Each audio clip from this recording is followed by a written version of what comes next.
స్తుతుల సింహాసనము పైన ఆసీనుడు అయి ఉన్న మా అందరిని తండ్రి, సర్వసృష్టికి కారణభూతుడా, సమస్తానికి ఆధారమై ఉన్న మా అందరి తండ్రి, మీ నిమిత్తము నాయన మేమున్నాం. మీ సంకల్పం ఎంతో గొప్పది, మీ కార్యములు ఎన్నో గొప్పవి, మీ ఆలోచనలు మా పట్ల మరింత గొప్పవి నాయన.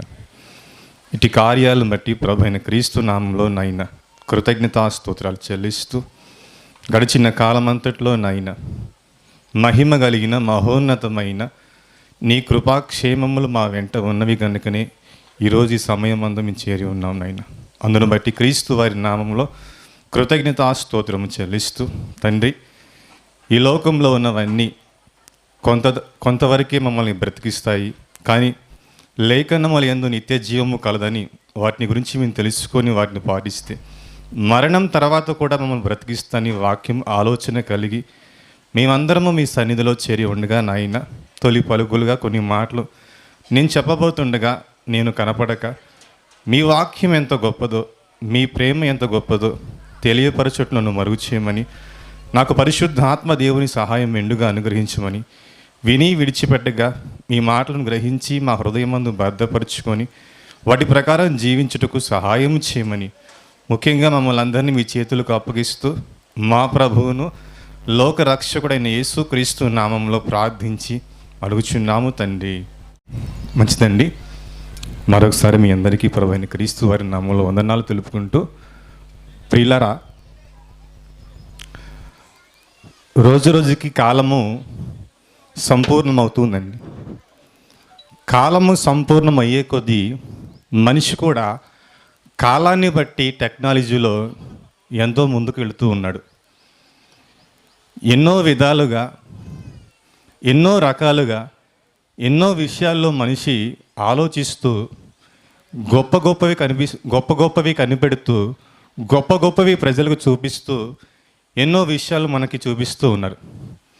కానీ చూయించవలసినవి, చెప్పవలసినవి చేయక వాళ్ళు ఈ లోకంలో ప్రయాసపడుతూ ఉన్నారు. ఏమండి, ఉదాహరణకు ఏమండి, ఈ ప్రపంచంలో దేవుడు మన నిమిత్తం కలుగు చేసిన ఈ ప్రకృతిని గురించి ఎంతోమంది శాస్త్రవేత్తలు, ఎంతోమంది పరిశోధకులు ఎన్నో విధాలుగా ఎన్నో కాలమును సమయమును హెచ్చించి భార్యా పిల్లలను కూడా సరిగ్గా పట్టించుకోకుండా పరిశోధన అందే దృష్టి పెట్టి ఎంతో సమయాన్ని హెచ్చిస్తూ ఉన్నారు. ఉదాహరణకి కొన్ని మనం ఆలోచించగలిగితే ఏమండి, వృక్షశాస్త్రం, ఏమండి, వృక్షశాస్త్రంలో ఎన్నో రకాల చెట్లు ఉన్నాయి, ఎన్నో రకాల పండ్లు ఉన్నాయి, ఎన్నో రకాల, ఏమండి, సుమారు వారు చెబుతుందంటే మనకు తెలిసిన చెట్లు మహా అయితే ఒక 50, ఒక 30, ఒక 40, ఒక 80 చెప్తామేమో. అది పరిశోధన మనం చేస్తే మన కళ్ళ ముందు కనబడుద్ది. కానీ చాలామంది శాస్త్రవేత్తలు సుమారు ఈ లోకంలో 73,000 రకాల చెట్లు ఉన్నాయంట. ఎన్ని రకాలు ఉన్నాయంట? 73,000 రకాల చెట్లు ఉన్నాయంట. సహజంగా మనకి ఎన్ని తెలుస్తాయి? వేప చెట్టు, మర్రి చెట్టు, కొన్ని చెట్ల పేర్లు చెప్పండి మీరు. తులసి చెట్టు, ఇంకా చెప్పండి, కొబ్బరి చెట్టు, ఇంకా తాడి చెట్టు, జామ చెట్లు, అంటే మనం తినే కొన్ని పండ్ల చెట్లు కొన్ని రకాలే చెప్తాం. మహా చెప్పగలిగితే ఒక 50, 40 చెప్తాం. కానీ శాస్త్రవేత్తలు వారి పరిశోధనలో వారు తెలుసుకునే ప్రకారంగా 73,000 రకాలు ఉన్నాయంట. అదొక్కటేనా? అది మాత్రమే కాదు. మరికొంచెం ఆలోచిస్తే జంతు శాస్త్రం కూడా చాలామంది శాస్త్రవేత్తలు వారికి ఉన్న సమయాన్ని హెచ్చించుకొని మరి ఎన్నో దేశాలు, ఎన్నో ప్రాంతాలు తిరుగుతూ ఏ ప్రాంతంలో ఏ జంతువులు ఉన్నాయి, ఎన్ని రకాల జంతువులు ఉన్నాయి, ఎన్ని రకాల పక్షులు ఉన్నాయి, సముద్రంలోనేమి, ఒడ్డునేమి, ఆకాశంలోనేమి ఎన్నో రకాల పక్షులు, పురుగులు, చీమలు, జంతువులు, అడవి మృగాలు ఎన్నో రకాలు ఉన్నాయి. ఏమండి, మన దేశంలో ఉన్న జంతువులు ఒక రకంగా ఒక కలర్లో కనపడతాయి, కానీ కొన్ని దేశాల్లో ఉన్న జంతువులు మరొక విధంగా మరొక కలర్ కనబడుతుంది. మనకు తెలిసిన పాములు ఎలాంటి? తాసుపాము, కట్లపాము, కొండ చిలువ, ఇంకా చెప్పండి, నీళ్ల పాము. 4 రకాలు 5 రకాల పాములు చెప్తాం. కానీ ప్రపంచంలో ఎన్నో రకాల పాములు ఉన్నాయండి. ఇలా ఆలోచించుకుంటూ వెళితే ప్రియులారా, మనిషి ఎన్నో విధాలుగా పరిశోధన చేస్తున్నాడు. అంతకు మించి మాత్రం ఇంకా ఏం చేస్తానంటే, దేవుడు కలిగించిన ఈ దేహ నిర్మాణాన్ని కూడా వాళ్ళు పరిశోధన చేస్తున్నారు. మెదడు ఎలా పనిచేస్తుంది, రక్తము ఎలా ప్రవహిస్తుంది, మనిషిలో ఉన్న నరములు ఎన్ని రకాలు ఉన్నాయి, అవి సన్న నరాలా, గుండెకి సంబంధించిన నరాలా, మోకాళ్ళలో నరాలా, కాళ్ళ నరాలా, చెవి, ముక్కు అని చెప్పేసి మనిషి ఈ లోకంలో ఎన్నో విధాల పరిశోధనలు చేస్తున్నారండి. ఎందుకు వాళ్ళు చేస్తున్నారు ఈ పరిశోధన అని ఆలోచిస్తే, కేవలము 3 నాళ్ళ ముచ్చట కోసమే వాళ్ళు ఈ ప్రయాసపడుతున్నారు. ఇలా పరిశోధన చేయడానికి వాళ్ళు ఏం త్యాగం చేస్తున్నారు తెలుసా? ఇలా పరిశోధన చేసి తెలుసుకోవడానికి, ఎందుకంటే తాము గనులవని, తాము గొప్పవారని ఏదో ఒక విషయంలో వాళ్ళు పరిశోధన చేసుకుంటూ వెళ్ళిపోతున్నారు. అంటే పరిశోధన అంటే ఏంది? పరిశీలించి వెతికి అందులో నష్టం ఏంటి, అందులో లాభం ఏంటి, దాని ఉద్దేశం ఏంటి, దాని పరిమాణం ఏంటని ఎన్నో విధాలుగా మనిషి పరిశోధించి ప్రపంచంలో ఉన్న ప్రజలందరికీ తెలియజేస్తున్నారు. ఆహా, ఎంత బాగా పరిశోధన చేస్తున్నారండి, ఎంత బాగా చెప్తున్నారండి, వామ్మో ఇంతుందా ప్రపంచంలో అని వారు చెప్పిందాక మనకి తెలియట్లా. అంటే వారు చెబితే మనకు అర్థమవుతుంది. కానీ ఈ పరిశోధన అనేది ఎంత మట్టుకంటే కొంతకాలం మట్టికే. పరిశోధన తప్పని మాట్లాడలేదు, పరిశోధన చెయ్యాలి. కానీ చెయ్యవలసిన ఒక పరిశోధనను, ప్రాముఖ్యమైన పరిశోధనను వాళ్ళు పరిశోధన చేస్తున్నారు. కానీ ఈ పరిశోధన వెనక ఎవరున్నారు, ఈ పరిశోధనలో ఉన్న ముఖ్య భాగం ఏంటి, ఈ చెట్లు ఎందుకు, ఈ ప్రకృతి ఎందుకు, ఈ సూర్యుడు ఎందుకు, ఈ మేఘాలు ఎందుకు, ఈ నక్షత్రాలు ఎందుకు, ఈ సముద్రంలో ఉన్న జంతువులు ఎందుకు, ఆకాశ పక్షులు ఎందుకు అనేది పరిశోధన చేసి గనులుగా పిలువబడుతున్నారు. కానీ వీటి వెనక ఉద్దేశాన్ని చెప్పలేకపోతున్నారు, ఒప్పుకోలేకపోతున్నారు. ఏదో ఒక శక్తి ఉందని చెప్తున్నారు, కానీ ఆ శక్తి వాస్తవమైన శక్తి అని చెప్పినా కానీ తీసుకోలేకపోతున్నారు. అంటే పరిశోధన వాళ్ళకి ఎలా నచ్చిందంటే, తాము గనులుగా గొప్పవారిగా అనిపించుకోవాలని చెప్పేసి పరిశోధన చేస్తున్నారండి. ఏమండి, పరిశోధనలు వారికి మాత్రమే ఉన్నాయా? కాదండి. పరిశోధన అనేది క్రీస్తు ప్రభువుని అంగీకరించిన మనము లోకానికి సత్యము గురించి బయలుపరిచి, లోకానికి తండ్రి ప్రేమను సంపూర్ణముగా బయలుపరిచిన ప్రభువైన యేసుక్రీస్తు వారు కూడా సత్యము గురించి సంపూర్ణంగా సాక్ష్యం ఇచ్చాడండి. ఆ సత్యము గురించి, ఆ వాక్యము గురించి మనకు కూడా ఒక పరిశోధన ఉందండి. కాబట్టి ఈ లోకంలో, ఈ ప్రకృతిలో కనిపించిన జంతువులు కానివ్వండి, సృష్టిలో కనపడుతున్న సూర్యుడు, చంద్రుడు, మేఘాలు కానివ్వండి, నక్షత్రాలు కానివ్వండి, వాటి గురించి తెలుసుకున్నా తెలుసుకోకపోయినా కానీ యేసుక్రీస్తు వారు చెప్పిన లేఖనముల యందు నిత్య జీవం ఉంది. కానీ లేఖనాల్లో ఉన్న పరిశోధన మాత్రము ఈరోజు సమాజంలో క్రైస్తవులుగా ఉన్నవారు ఏమాత్రము చేయట్లేదండి. ఏమండి, లోకంలో ఉన్నవారు గనుల, వాక్యములో ఉన్నవారు గనుల. ఏమండి, కొన్ని విషయాలు మనం ఆలోచిద్దామండి. పరిశోధన ఎక్కడ చేయాలి, ఏ పరిశోధన వల్ల దేనికి లాభమో మనము పరిశోధించే పరిశోధన. ఈరోజు మనం కూడుకున్నాం. మనం ఎందుకు కూడుకున్నాం చెప్పండి, మీరు చెప్పండి. మనం ఎందుకు కూడుకున్నాం? ఇక్కడ పాస్టర్ గారు పిలిచారు, సహోదరులు సెట్టింగ్ పెట్టారు, అందుకే వచ్చా అంటారా? దేవుని వాక్యం. సరే, దేవుని వాక్యము కోసం వచ్చాన్న వాళ్ళకు ఒక మాట చెప్తా. అందరినీ ఉద్దేశించి కాదు, ఎవరిపైన ద్వేషం కాదు, ఎవరిపైన అబద్ధంగా మాట్లాడడం కాదు, కానీ ఒక విషయాన్ని చెప్తా. వాక్యము కోసం వచ్చిన మనము, ఏమండి, ఈ వాక్యము ఎందుకు వినాలి, వాక్యము ఎందుకు చదవాలి, దైవజనులు వాక్యం ఎందుకు మనకు చెప్పాలి? ఒక మాట చెప్పండి. ఇప్పుడు నేనున్న ఆటో వేస్తా, మీ అందరికీ తెలుసు. ఆటో ఎందుకు వేస్తాను నాకు తెలుసు, కొద్దిగా మీకు తెలుసు. ఆటో వేసుకుంటే నాకు 10 రూపాయలు డబ్బులు వస్తాయి. 10 రూపాయల డబ్బులతో నాకు జీవం గడిచిద్ది, కారణం కనబడుతుంది.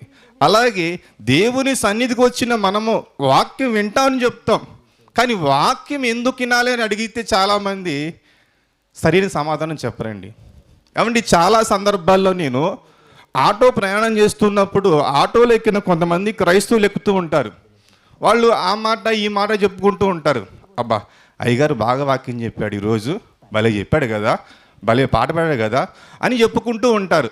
నేను సైలెంట్గా ఉండి వాళ్ళు ఏం మాట్లాడుతున్నారా, ఏం చెప్తున్నారా అని సైలెంట్గా వింటూ ఉండి నేను ప్రభువుని నమ్మినట్టుగా నేను ఉంటా. వాళ్ళ ముందు నటిస్తా అనుకోండి, వరకు నటించి అమ్మ మీ యేసయ్యని ఎందుకు నమ్ముకోవాలని అడుగుతా వాళ్ళని. నేను అడుగుతా వాళ్ళని. ఎందుకంటే అయ్యా ఆయన నమ్ముకుంటే చాలా సమస్యలు పోతాయి, చాలా ఇబ్బందులు పోతాయి.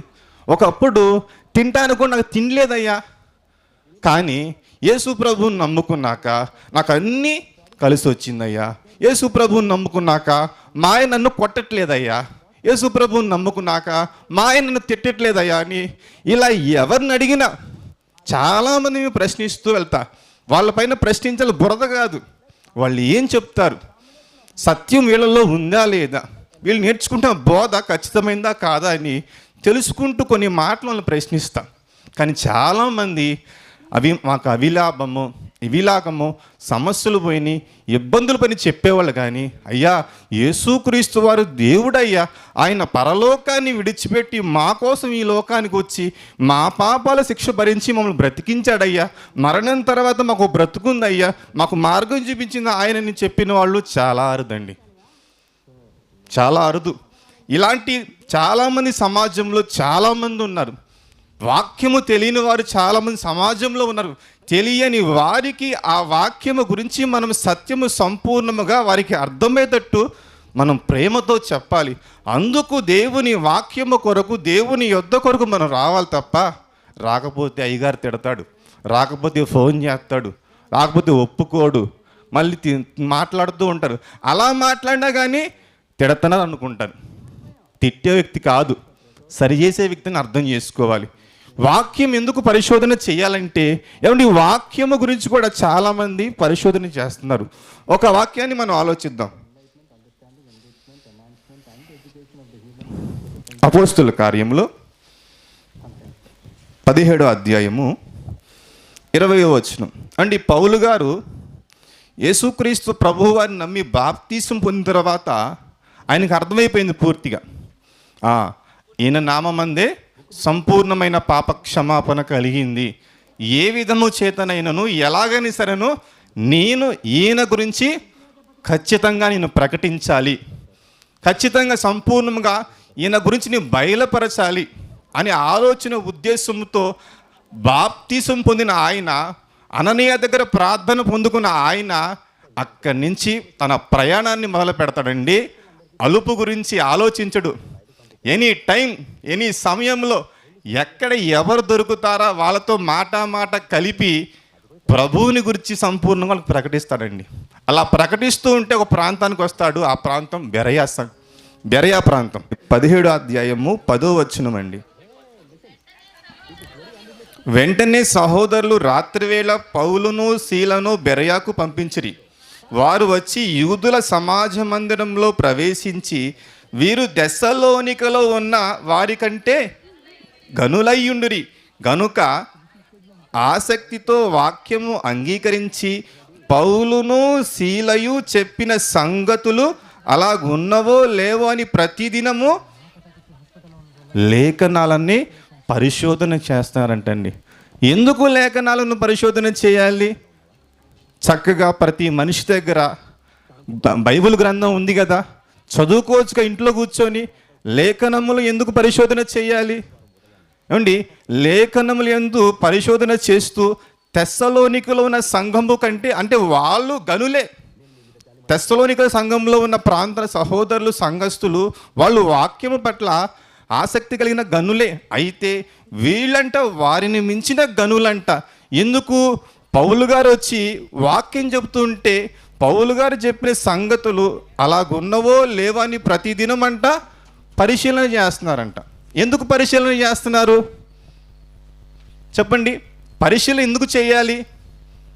ఇప్పుడు సపోజు ఎవరైనా వచ్చి, అయ్యా ఇదిగో మేము పలానా తాలూకా, ఇదిగో పలానా ప్రాంతానికి వచ్చాము, మాకు బస్సు మిస్ అయిందని చెప్పి మన ఇంటికి వచ్చారనుకోండి, వెంటనే చేర్చుకుంటా వాళ్ళని చేర్చుకోం కదా.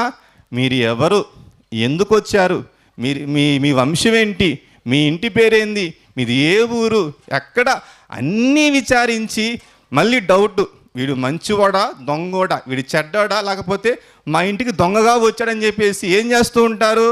ఆలోచించి పరీక్షించి పరిశోధన చేస్తాడు. మరి ఈ విషయాల్లో మనము పరిశోధన చేస్తాం. ఇంకా ఎందుకు? ఆడవాళ్ళు ఉన్నారు, ఇంటి ముందుకి కూరగాయల బండి వస్తుంది, కూరగాయల బండి వస్తే ఏం చేస్తారు? వాడేం చేస్తాడు? వాడు అన్నీ అమ్ముకోవాలని చెప్పేసింది మొత్తం కలిపేసి అలా కాటలు వేస్తాడు. కానీ స్త్రీలు ఏం చేస్తారు? మళ్ళీ తీసి ఇందులో పుచ్చుందా, ఇది ఎండిపోయిందా, నల్లగా ఉందా, తెల్లగా ఉందని అన్నీ ఏరుతా లేదా? పరిశోధన ఉందిగా. మరి ఇన్ని విషయాల్లో పరిశోధన మనం ఆలోచిస్తున్నప్పుడు మరి దేవుని వాక్యాన్ని మనం ఎందుకు పరిశోధన చేయాలి? దేవుని వాక్యమును ఎందుకు పరిశోధన చేయాలంటే ఏమండి, ఒక విషయాన్ని ఖచ్చితంగా మాట్లాడతా. ఎందుకంటే ఏమండి, వాక్యము దగ్గరకు వచ్చిన మనము వాక్యము పట్ల ఆసక్తి ఇష్టము కలిగి, ఈ వాక్యము ఈ పాపపు లోకంలో, ఈ చీకటి లోకంలో నన్ను పవిత్రముగా బ్రతికించగలదు, పవిత్రముగా బ్రతికించిన తర్వాత పరలోకాన్ని తీసుకెళ్తుందన్న వాక్యము ఆసక్తి కలిగిన వారైతే దేవుని సన్నిధికి వస్తారు. కానీ వాక్యపు విలువ తెలియకుండా, వాక్యములో ఉన్న దేవుని ప్రేమ తెలియకుండా, వాక్యములో ఉన్న దేవుడైన యేసుక్రీస్తు ప్రభువు తెలియకుండా ఇక్కడికి వచ్చి నువ్వు కూర్చున్నా కానీ పందుల ముందు ముత్యములు వేసినట్టే, తెలుసా? కానీ వాక్యములో ఉన్న విలువ తెలుసుకుని కూర్చుంటే ఆ వాక్యము పరలోకాన్ని తీసుకెళ్తుందండి. అయితే లేఖనము ఎందుకు పరిశోధించాలంటే ఏమండి, ఫస్ట్గా ఒక మాట చెప్తానండి. ఒక మాట ఏంటంటే, దేవుడు మనల్ని ఎలా పుట్టించాడు? యథార్థవంతులుగా. ప్రసంగి గ్రంథంలో ఉంటుంది, తీయండి. ప్రసంగి గ్రంథము 7:29. ఇది ఒకటి మాత్రము నేను కనుగొంటిని, ఏమనగా దేవుడు నరులను యథార్థవంతులుగా పుట్టించును, కానీ వివిధమైన తంత్రముల చేత కల్పించుకున్న దేవుడు మనల్ని ఏమండి, దేవుడు మనల్ని పరిశుద్ధముగా పవిత్రముగా పుట్టిస్తే మనం ఏమైపోయాము? దేవుని స్వరూపంలో, దేవుని పోలికలో పుట్టిన మనము ఏమైపోయాము? ఈ లోకంలో ఉన్న లోకాశలను చూసి మనం కూడా నేర్చుకొని అపవాది ప్రేరేపించే కొద్దీ వాడి మాయలో పడిపోయి మన శరీరము ప్రేరేపించిన కొలది 3 రకాలుగా ఏదో ఒక విధంగా దేవుని స్వరూపాన్ని కోల్పోయామా లేదా? దేవుని స్వరూపాన్ని కోల్పోయి దెయ్యపు స్వరూపంలోకి మారిపోయాం లేదా? ఒకప్పుడు ప్రభువుని అంగీకరించక ముందు మారిపోయాం లేదా? మారిపోయాం. దేవుని స్వరూపంలో పుట్టిన మనము ఈ లోకాశలకు, లోక సంబంధమైన వాటి కొరకు పరిగెత్తి అపవాది స్వరూపంలో మారిపోయిన మనల్ని ఏమండి, దేవుడు మరలా మనల్ని ప్రేమించి నా పిల్లల్ని ఎలాగైనా నేను కాపాడుకోవాలి, నా పిల్లల్ని ఎలాగైనా నేను బ్రతికించుకోవాలి, అయ్యో నా పిల్లలు నాకు దూరం అయిపోయారే, నా పిల్లల్ని ఎలాగైనా కాపాడుకోవాలని చెప్పేసి దెయ్యపు స్వరూపంలో ఉన్న మనల్ని తన స్వరూపంలోకి మార్చుకోవాలని దేవుడు ప్రేమించాడండి. తన స్వరూపంలోకి ఎలా మార్చుకుంటాడు చెప్పండి? ప్రతి తల్లి అంటుంది తన బిడ్డను చూసి, అచ్చం నా ముక్కే వచ్చింది, అచ్చం నా చెవులో వచ్చినాయి, అచ్చం నా రేపలో వచ్చినాయి అని చెప్పుకుంటారు. కానీ ఇవి కాదు కావాల్సింది. దయ్యపు స్వరూపంలోకి మారిపోయిన మనల్ని ఎలాగైనా సరే నా కుమారుడైన యేసుక్రీస్తు స్వరూపంలోకి మార్చుకోవాలని దేవుడు ప్రేమించాడండి. అందుకే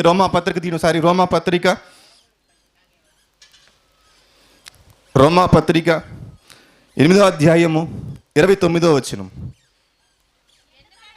ఎందుకనగా తన కుమారుడు అనేక సహోదరుల్లో జ్యేష్ఠుడగున్నట్లు దేవుడు ఎవరిని ముందుని ఎరిగినో వారు తన కుమారునితో సారూప్యము గలవారగుటకు వారిని ముందుగానే నిర్ణయించును. ఏమండి, ఈ లోకంలో పుట్టిన మనము దేవుని స్వరూపాన్ని పోగొట్టుకొని అపవాది లక్షణంలోకి, భయంకరంగా మారి నరకానికి వెళ్ళిపోతున్న మనల్ని మరలా తన కుమారుణ్ణి పంపించి తన కుమారుని మరణం ద్వారా పాప క్షమాపణ పరిశుద్ధులుగా కలిగించి మరలా ఈ లోకంలో కొంతకాలం బ్రతుకుతాం కదా, ఈ చీకటి లోకంలో బ్రతుకుతాం కదా, ఈ చీకటి లోకంలో బ్రతుకుతున్న బ్రతుకుని మళ్ళా పాడు చేసుకుంటారని చెప్పేసి తన కుమారుడైన యేసుక్రీస్తు ప్రభువారు ఈ లోకంలో ఎలాగైతే బ్రతికి చూపించాడో ఆ బ్రతుకుని మనం తీసుకొని ఆయన ఉద్దేశాలు, ఆయన మాటలు, ఆయన ఆలోచనలు ఇవన్నీ మనం తీసుకొని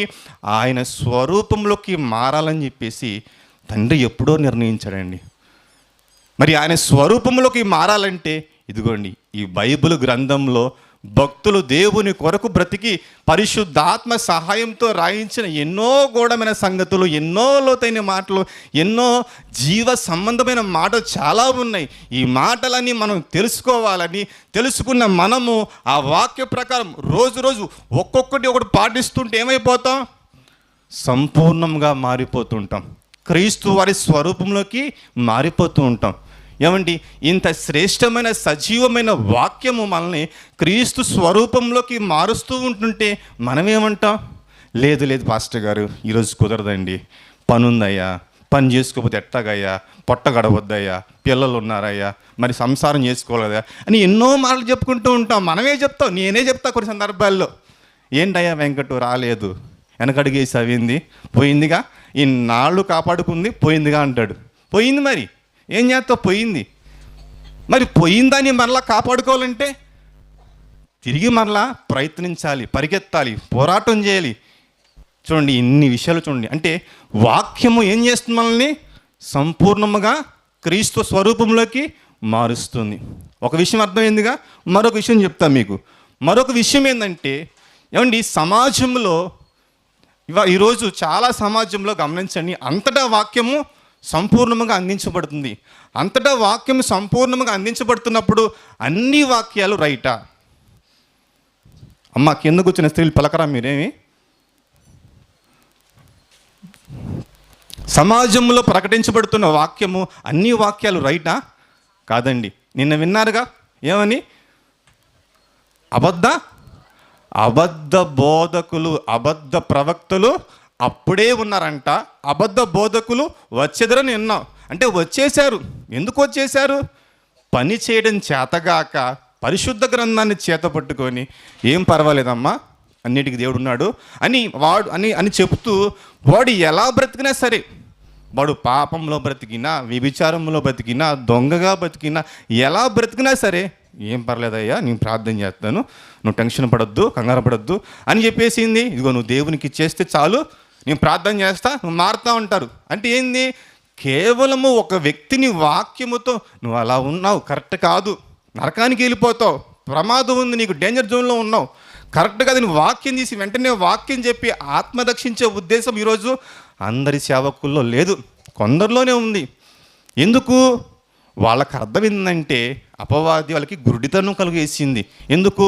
ఈ వాక్యాన్ని అడ్డం పెట్టుకొని, ప్రభుని అడ్డం పెట్టుకొని సంపాదనలో బ్రతుకుతున్నారు, ఈ లోకమే జీవం అనుకుంటున్నారు.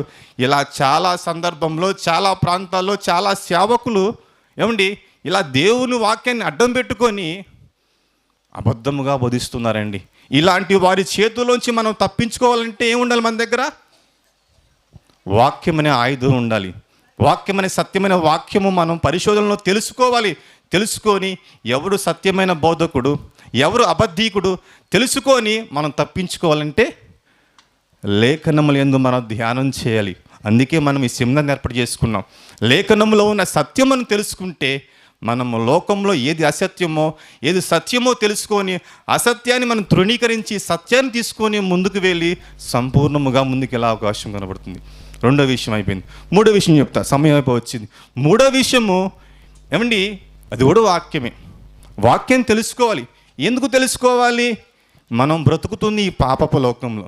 ఈ పాపపు లోకంలో బ్రతుకుతున్న మన పైన దాడి 3 రకాలు ఉన్నాయి.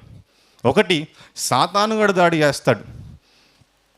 మీరు విన్నారుగా, యేసు ప్రభు వారు బాప్తిసం పొందుకున్నాక యేసు ప్రభు వారికి పైన దాడి వచ్చిందా రాలేదా?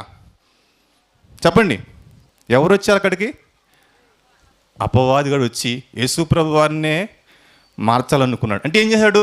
వాడు వాక్యమే చెప్తాడు, కాబట్టి అపవాదిని జయించాలంటే ఏముండాలి? యేసుప్రభు వారు దాడి చేసినప్పటికీ యేసుప్రభు వారు తిరిగి దాడి చేయాల, వాక్యముతోనే తిరిగి సమాధానం చెప్పాడు. అవునా కాదా? వాక్యముతోనే సమాధానం చెప్పినప్పుడు మనము కూడా అపవాదిని జయించాలంటే ఏముండాలి? వాక్యం సమృద్ధిగా మనలో ఉండాలి. వాక్యం సమృద్ధిగా మనలో ఉంటే అపవాదిని దట్ ఈజీగా జయించవచ్చు. రెండోది మన శరీరం. మన శరీరం ఏం కోరుకుంటుంది? గలతీ పత్రిక 5:16 తీయొద్దు. శరీర కార్యములు స్పష్టమయ్యని చాలా చెప్తాడు. ఇవన్నీ శరీరం కోరుకుంటుంది. ఈ శరీరం మనల్ని మోసం చేస్తుంది. ఈ శరీరాన్ని జయించాలంటే ఆత్మ సహాయంతో జీవవాక్యమును జోడించి వాక్యముతో శరీరాన్ని జయించాలి. మూడోది, ఈ పాపపు లోకంలో బ్రతుకుతున్నాం. పాపం మన చుట్టూ వైఫైలాగా ఉంటుంది. పాపం మనల్ని ఆకర్షణ కోరుకుంటూ ఉంటుంది. ఈ పాపమును జయించాలంటే వాక్యం. ఏమండి, ఇలా చెప్పుకుంటూ పోతే ఎన్నో విషయాలు వస్తుంటాయండి. కాబట్టి అర్థం చేసుకుంటారని తెలుసుకున్న ఈ 3 విషయాల్లో మనము ప్రతి ఒక్కరం వాక్యం సమృద్ధిగా తెలుసుకొని ఈ వాక్యముతో అపవాదిని జయించాలి, శరీరాన్ని జయించాలి, అబద్ధ బోధను జయించాలి. ఇంకా క్రీస్తు వారి స్వరూపంలోకి మారాలంటే వాక్యం మనలో ఉండాలి. వాక్యం లేకపోతే చెప్పండి, వాక్యం లేకపోతే శరీరము ఎలాగైతే మృతమై ఉంటుందో మనము కూడా మృతులమే. కాబట్టి వాక్యం ఎంత గొప్ప తెలుసా? ఆ వాక్యంలోనే తండ్రి ప్రేమ ఉంది, ఆ వాక్యంలోనే ప్రభు ప్రేమ ఉంది, ఆ వాక్యంలోనే ఆదరణకర్త అయిన పరిశుద్ధాత్ముని ప్రభు ప్రేమ ఉంది. ఈ ముగ్గురు కలిసిన ప్రేమే వాక్యం. ఈ వాక్యం మనం తెలుసుకోవాలని ఆలోచనగా మనం ప్రతి ఒక్కరు ముందుకు సాగాలని తెలియజేస్తూ నాకు ఇచ్చిన సమయంలో ఈ సమయాన్ని ముగిస్తున్నాను. ప్రార్థన చేసుకుందాం. ప్రేమ కలిగిన మా కన్న తండ్రి, మహోన్నతుడా, మహాగణుడా, సర్వాధికారి, సర్వశక్తిమంతుడా, మీకు వందనాలు, కృతజ్ఞత, స్తోత్రాలు నాయనా. తండ్రి, ఎందుకు పనికిరాని మమ్మల్ని లోకంలో తృణీకరించబడి పాపంలో బంధింపడి నరకానికి వెళ్ళిపోతున్న మమ్మల్ని అపారమైన ప్రేమతో ప్రేమించి నరకాగ్నికి వెళ్ళిపోకూడదని, పాతాళముందున అగ్నికి బలైపోకూడదని మీ ప్రియకుమారుని పంపించి ఆయన మరణంతో నాకు పాప క్షమాపణ మా అందరికి కలిగించిన గొప్ప ప్రేమను బట్టి ప్రభువైన యేసుక్రీస్తు నామంలో కృతజ్ఞత, స్తోత్రములు. ఇదిగో నాయన, మా కన్న తండ్రి, మీ పాదాల యొద్ద మేమందరము చేరి వాక్యము ఎంత గొప్పదో, వాక్యము ఈ పాపము నుంచి కాపాడుతుంది, వాక్యముతో సాతాను జయించవచ్చని, వాక్యముతో క్రీస్తు వారి స్వరూపంలో మేము సంపూర్ణంగా వారగలవని ఎన్నో విషయాలు నాయన వాక్యం నేర్చుకున్నాం కనుక నేర్చుకుంటున్న మాటలను తండ్రి మేము అనాలోచనగా పెట్టక హృదయమందు భద్రపరుచుకొని వాటి ప్రకారం జీవించే ధన్యతను మా అందరికీ అనుగ్రహించి మేము ప్రార్థిస్తూ ఇటు అవకాశం నాకు అనుగ్రహించినందుకు క్రీస్తు వారి నామంలో కృతజ్ఞతాస్తోత్రము చెల్లిస్తూ మా ప్రభువును లోక రక్షకుడైన యేసుక్రీస్తు ప్రభువారి నామంలో ప్రార్థించి అడిగి వేడుకొచ్చున్నాము మా అందరి తండ్రి గారు. ఆమేన్. అందరికీ వందనాలు. నా వందనాలు.